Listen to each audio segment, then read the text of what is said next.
Pisces, let's see आने वाला week that is 27 जनवरी टू 2 फरवरी कैसा जाएगा आप सबके लिए. So Pisces, card of the week for you. Card of the week. Pisces, low energy में लग रहे हैं आप, पैशन नहीं दिख रहा है इन जनरल आपको, जैसे कि कोई एंथुजियाज्म नहीं आ रहा है. अब ये पर्टिकुलर पर्सन के लिए हो सकता है, ये पर्टिकुलर एक लाइफ सिचुएशन के लिए भी हो सकता है. So that is the overall vibe. देख लेते हैं डिटेल्स. वर्क लाइफ Pisces के वर्क लाइफ में देखो कुछ ऐसा हुआ है जो कि आपको बिल्कुल पसंद नहीं आया है.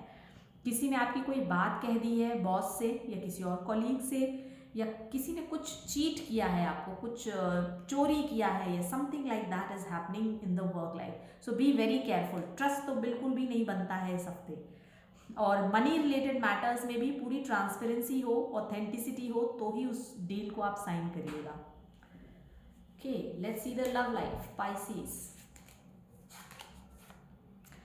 अच्छा, लव लाइफ में आपको अपनी परेशानियों का सॉल्यूशन नहीं दिख रहा है. आपको लग रहा है मैं कितना सुलझाऊं, चीज़ें तो मतलब कहीं कोई उम्मीद हो, चीज़ें कम खराब हो तो सोचा भी जाए. अब चीज़ें इस तरह से बिगड़ गई हैं या ऐसी ही थी हमेशा से कि उसका कोई सोल्यूशन है नहीं अब.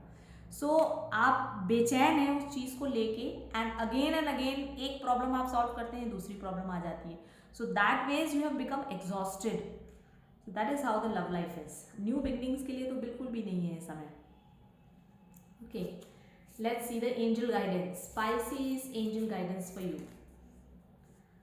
इस वीक के लिए. You and your loved ones are safe. किसी अपने से बात करिए, अपनों पे भरोसा करिए, और जितना बुरा आप सोच रहे हैं कि चीज़ें ऐसी होंगी या हो सकती हैं, ऐसा नहीं है. यदि if you talk it out, अगर आप बात करेंगे, समझदारी से चलेंगे, तो definitely things will become better. चीज़ें सुधर जाएंगी, इम्प्रूव हो जाएंगी.